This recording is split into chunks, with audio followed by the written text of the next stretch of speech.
And before this video begins, I'd like to give a special shout out to my Asbantium level patron, Fallon Cortez.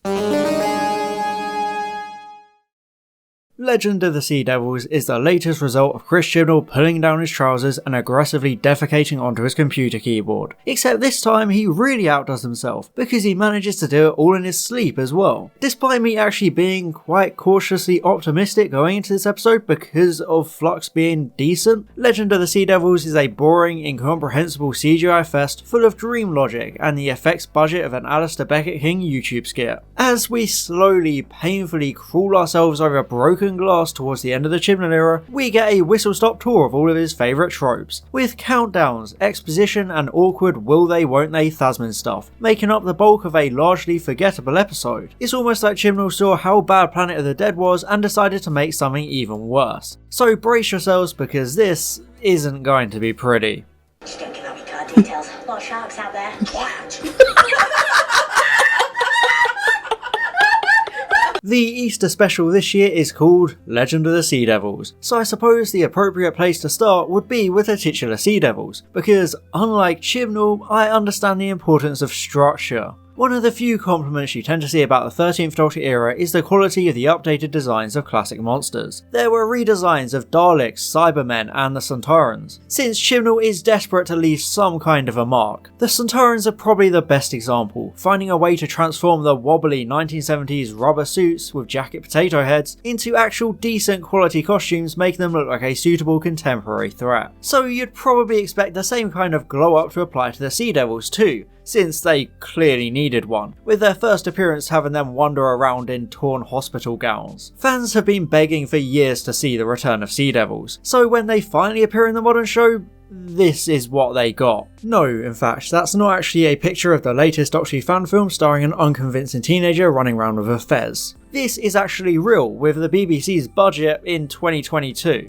and the bar has been lowered to such an extent by this point that a lot of people actually liked this redesign. I guess they started celebrating 420 a few days early. Sure, these new Sea Devils look very similar to their classic counterparts, but is that really a good thing? They're the kind of cartoonish bug-eyed monsters Sidney Newman banned from the development stages of Doctor Who's first serials. They're not scary at all, especially because they have these big googly eyes like a kid went to Hobbycraft and decided to make the next big Doctor Who villain. There's an unsettling, uncanny valley feeling to how they're animated, moving so uncomfortably and looking painfully fake. They are unbelievable as real creatures inhabiting this universe. They emote weirdly, and on top of that, they're just so unwieldy. The prosthetic costumes are so chunky with the monsters lumbering around. It creates some very dodgy looking moments, especially when they're involved in sword fights. It ends up like watching a Power Rangers Megazord fight. So it's really no surprise that the Sea Devils barely even show up in this episode. They move with all the grace and decorum of a reversing dump truck, and I don't mean me walking backwards. It's so bad that they have to find ways to avoid showing them walking.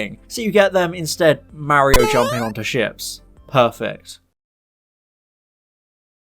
As expected by this point, Chibnall seemingly expects the audience to have already watched a third Doctor serial from 1972, because he barely explains to the viewer who the Sea Devils actually are and why they're a big deal. Remember, this is the first time they're showing up in the modern show, and it's been 8 years since the last proper Silurian appearance, so it's not even like the Doctor can just point at the Sea Devils and say, these guys are just underwater Silurians. If anything, she's weirdly against the idea, saying that the Sea Devils simply regard Earth as their home planet, which makes no sense because it actually is their home planet. This isn't a matter of perspective, it's fact, which makes it so uncharacteristic for her to be against these creatures being from Earth and not planet Zogbar Prime. The episode does such a horrible job of actually reintroducing these monsters. They're not given a particular spotlight or narrative weight like most other returning monsters and villains get. If anything, you probably come away from the episode knowing even less about the Sea Devils than you do going in, because Chibnall just expects you to know already. So from the perspective of a casual viewer, they may as well just be the Zogbarians after all. So you have the Sea Devils making their big return to Doctor Who, but what do they actually do? What's their plan in this episode?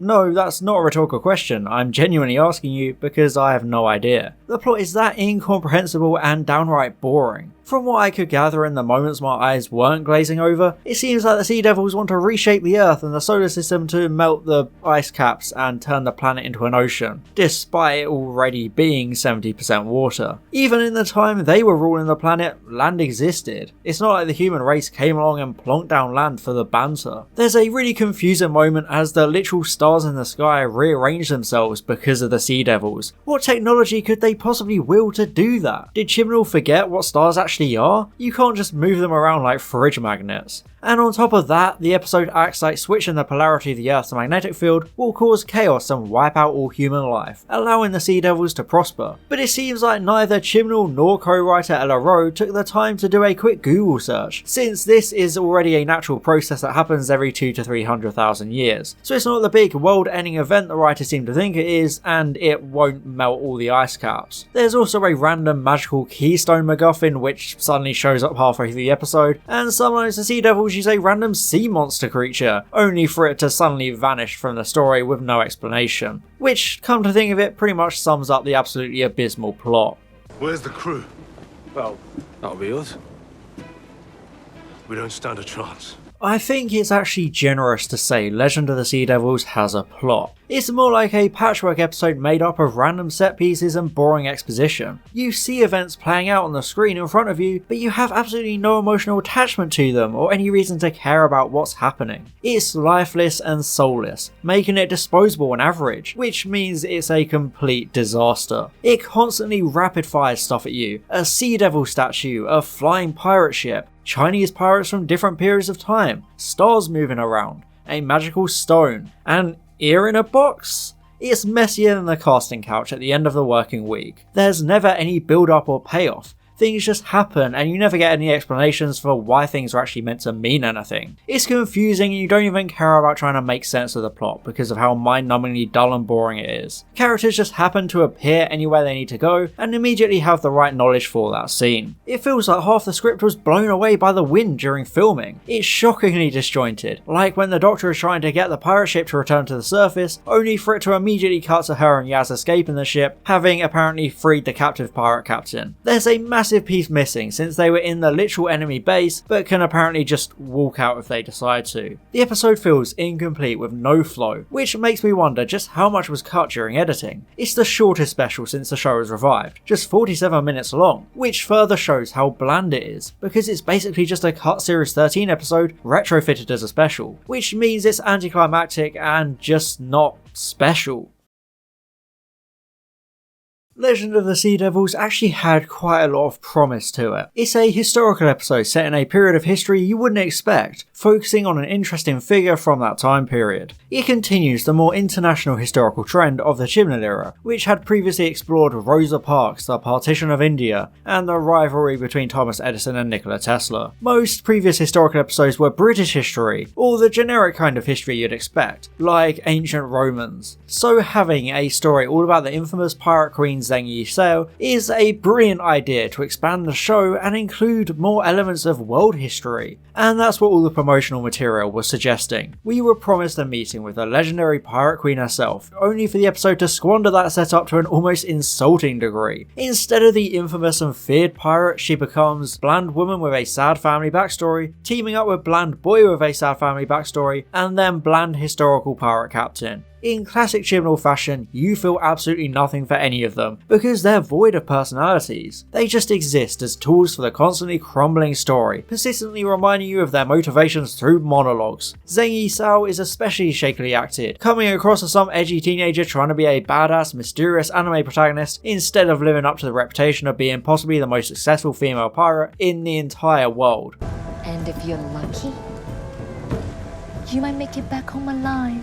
If the Doctor hadn't repeated back her entire name and Wikipedia page, you probably wouldn't even know she was a real figure. Given the disjointed editing and short runtime, it's obvious that things were cut from this episode, especially because there were leaks and rumours during production that there was trouble with China over something in this episode. At first I assumed it was the truly terrifying existence of homosexual people, but now it feels like the story wanted to instead one-up the talents of Wang Qiang by being horrifically racist and insensitive in some form. It definitely seems like some characters were dubbed over, so God knows what accents they were doing in the original cut. You can even see it with some of the costumes. They're apparently not very accurate, instead ending up an awkward hodgepodge of different Southeast Asian cultures, which is always a great message to send. They couldn't even be bothered to have their characters wear accurate footwear. Instead, they wear modern day trainers like the production team was inspired by the coffee cup in Game of Thrones. Yes, let's talk about continuity errors, because this episode is as riddled with them as an 80s porn star is riddled with STDs. There's selective rain disappearing and appearing depending on the shot. You get people in the 19th century wearing trainers, and it's never clear where everyone is physically meant to be in relation to each other. On top of all of that, the Doctor, Yaz and Dan walk into a village and immediately have the net set up to trap the Sea Devil. Dan is able to swim all the way to an offshore pirate ship without showing any signs of exhaustion or being cold because of the weather. It's also confusing that Dan is wearing a comical pirate costume, considering they arrived there by accident and don't realise until they've left the TARDIS. So why did he wear the costume? Did they think they were going to a fancy dress party? Legend of the Sea Devils is so shoddily put together. It fails on every level. It looks decent at some points, like the cold open in the village, but the episode is so reliant on CGI and it really drags it down because the effects are abysmal. The green screen is amateur level and the Sea Devils are almost comically bad in crowd shots. It's like a slap in the face, which you almost get physically with how bad the sound mixing is. I spent half the episode straining to hear what people were actually saying, because the music and sound effects were so loud and overpowering. But what really takes the cake is the directing. Bafflingly, the episode was handed to Hailu Wang, who has only ever directed small-scale indie short films. This is her first ever directorial credit on a TV show, and the lack of experience definitely shows, with headache-inducing fight scenes rivaling Taken with a shaky camera and unnecessary camera cuts. It's so difficult to comprehend what's going on in the sequences, and it's not even like the episode is good when it's not focusing on these terrible action scenes. The episode is so static, with so many scenes of characters standing there monologuing and talking so much. It's genuinely like a Big Finish audio drama, with the characters narrating and describing everything you're literally already looking at. You said that looked alright.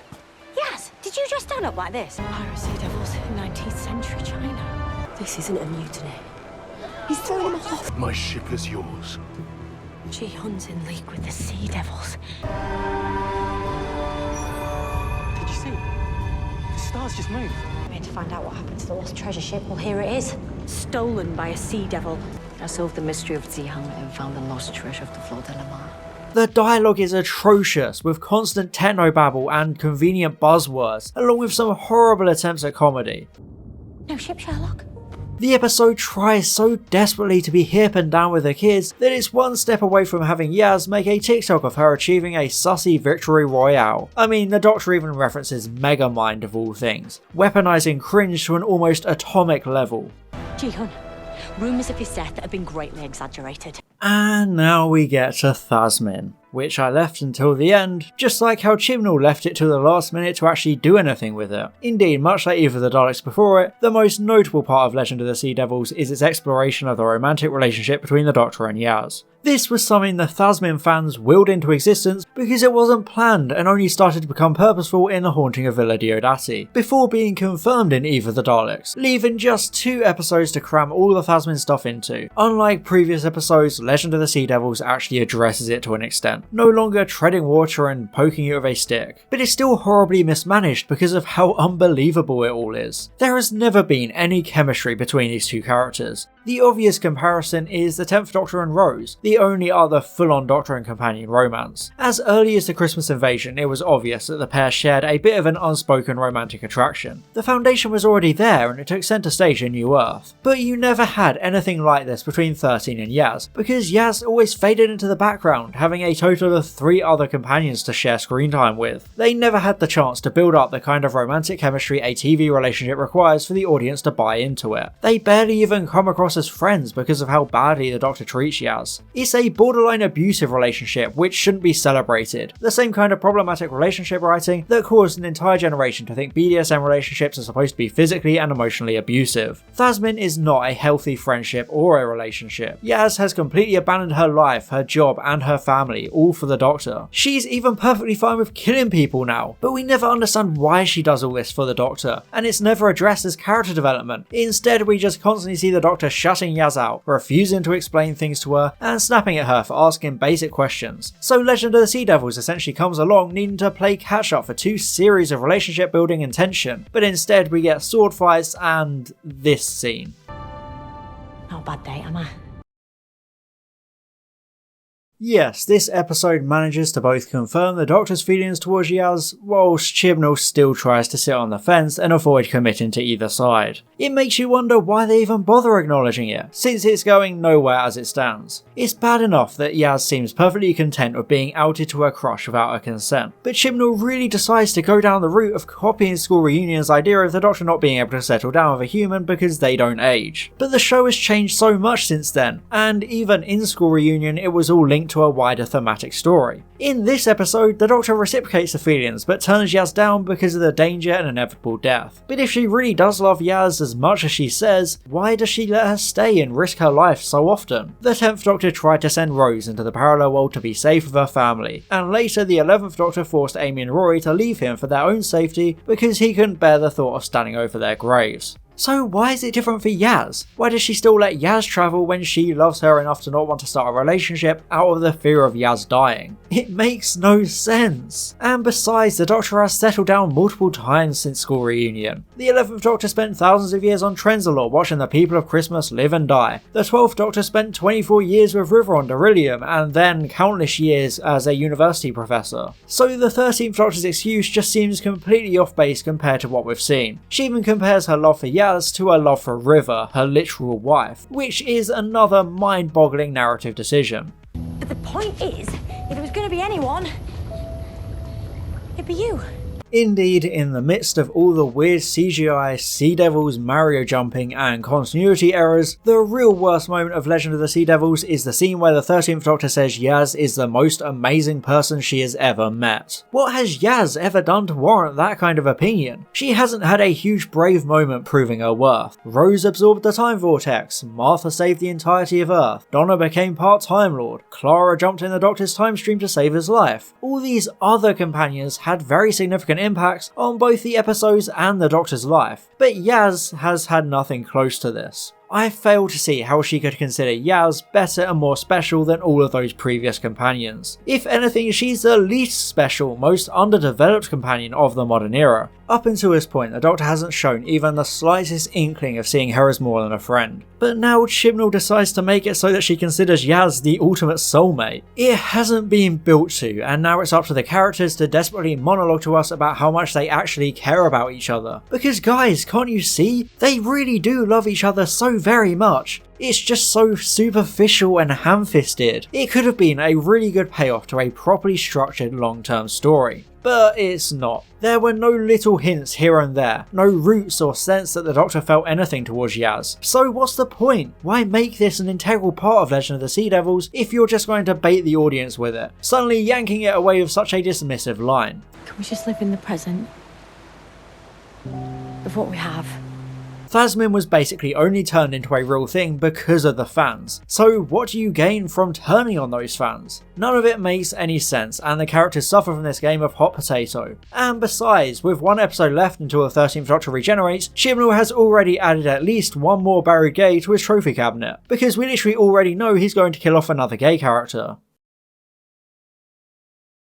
Legend of the Sea Devils is the latest Doctor Who dumpster fire. It's a complete disaster through and through. There are failures on every level, from the writing and the acting to the directing and editing. It's almost impressively botched. Even though it was co-written by Ella Road, it feels very much like a typical Chibnall episode, including the iconic, contradictory and frustratingly inconsistent morality. The Doctor scolds a character for killing the Sea Devil who took his crew and his ship, only for Dan to wipe out 6 Sea Devils minutes later and and crack jokes about it. Then the episode ends with the Doctor repeating a Koh-Sharma's classic by happily allowing someone else to die, instead of her having to sacrifice herself or having to be forcefully removed like the character usually has to be. It's a painful episode to sit through. It's lightning fast yet intensely boring with a paper-thin plot. Most of the episode is spent with the characters describing the events you can see for yourself, and the Doctor continues to spout enough exposition to fill an entire book series. Probably the only good part of this episode is the course correction regarding Dan and his love interest Diane. At the end of Flux, she unfairly blamed him for everything she went through, and it felt like a strangely hostile ending, so it's good that they're fixing it now. But everything else in Legend of the Sea Devils is beyond atrocious, so I'd easily give it an F rank, just like either the Daleks before it. The narrative makes no sense. The Sea Devils are both written and designed badly, making them a completely non-existent threat you don't fear at all. The supporting cast is weak and the celebrity historical format is wasted. Thasmin finds itself awkwardly tacked on without providing any actually satisfying answers or progress. Still remaining in no man's land. Literally. It's actually quite a fitting penultimate episode for the Chibnall era, because it's a story that sums up all his issues as a writer. And now it comes down to the BBC Centenary Special, which is already set to be a complete mess of member berries with a bare bones plot as usual with Chibnall. Hey, remember Ace? Remember Tegan? Orange Spacesuit? Ashad? Vinda? Kate Stewart? The Daleks and the Master are back. I clapped. I know what that is! And special thanks to my Asbantium level patron Fallon Cortez, and all my gold level patrons Calvin, Daniel Shillito, Franz Horn aka Line Vortex, Herna Verzog, and Luke_SY. Thank you so much for your support.